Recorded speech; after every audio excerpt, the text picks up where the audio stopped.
នេះខ្ញុំសូមជម្រាបសួរទស្សនិកជនជាទីគោរពនិងជាទីមេត្រីថ្ងៃនេះខ្មែរ TV មានកិត្តិយសខ្លាំងមែនទែនក្នុងការមកទទួលយកបទព័ត៌មានពី The Aquarium នៅកម្មវិធី The Aquarium Pacific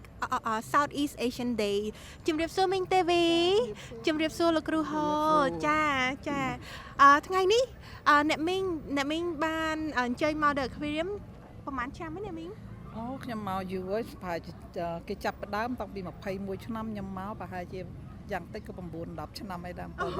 ឆ្នាំដែរចាពីព្រោះក្មួយខ្ញុំហ្នឹងមកជាអ្នកមករាំ performance ដែរហ្នឹងណាចាម្ល៉េះហើយទៅពេលណាខ្ញុំនេះខ្ញុំមកជួយមើលចឹងទៅចាតើអ្នកមីងអាចរៀបរាប់ពីបន្តិចបានទេថាតើ The Aquarium of the Pacific Southeast Asian Day ហ្នឹងមានអីគេខ្លះចាអានេះចាប់ផ្ដើមពីដើមហ្នឹងគេហៅ Cambodian Day ចាដល់ប៉ុន្តែទៅដូចជាមិនសូវមានខ្មែរយើងមកទៅម្ល៉េះហើយគេក៏បដូរទៅជា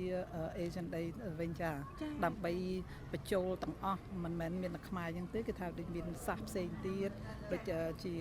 មានលាវមានប៊ឺម៉ាមានថៃដែរមានខ្មែរយើងជាភាសាខ្មែរយើងឥឡូវយើងមានឥណ្ឌូនេស៊ីយើងមានពួកហ្វីលីពីនចាគេថាមានគ្រប់សាសច្រើនណាស់ចា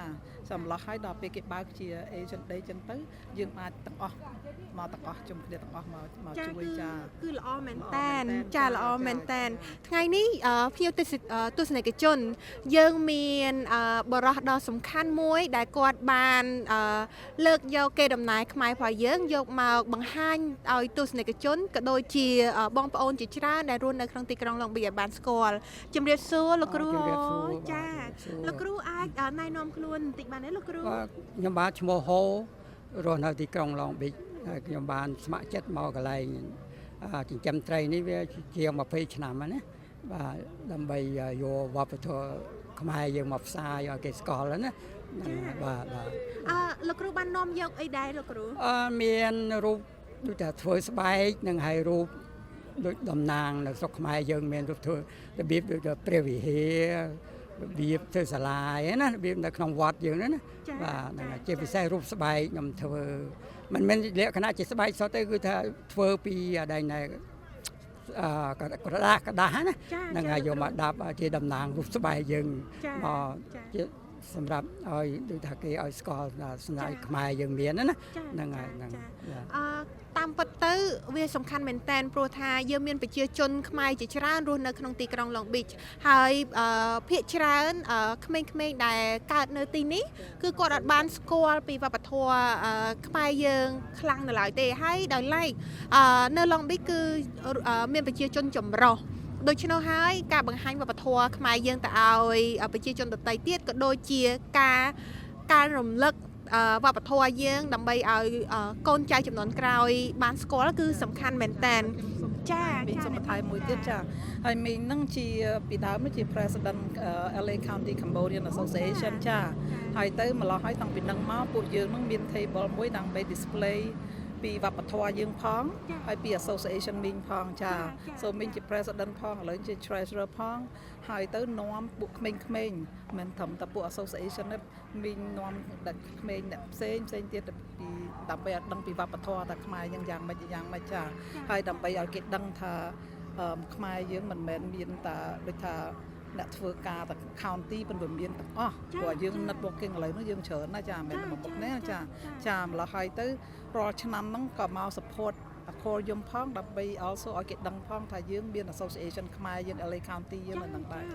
ចាគឺសំខាន់មែនទែនក្នុងការជំរុញក៏ដូចជាដឹកនាំឲ្យបង្ហាញវប្បធម៌យើងឲ្យប្រជាជនដទៃទៀតហើយក៏គាំទ្រនៅវប្បធម៌នៃការចែករំលែកដូចគ្នាណាអ្នកមីងណាចា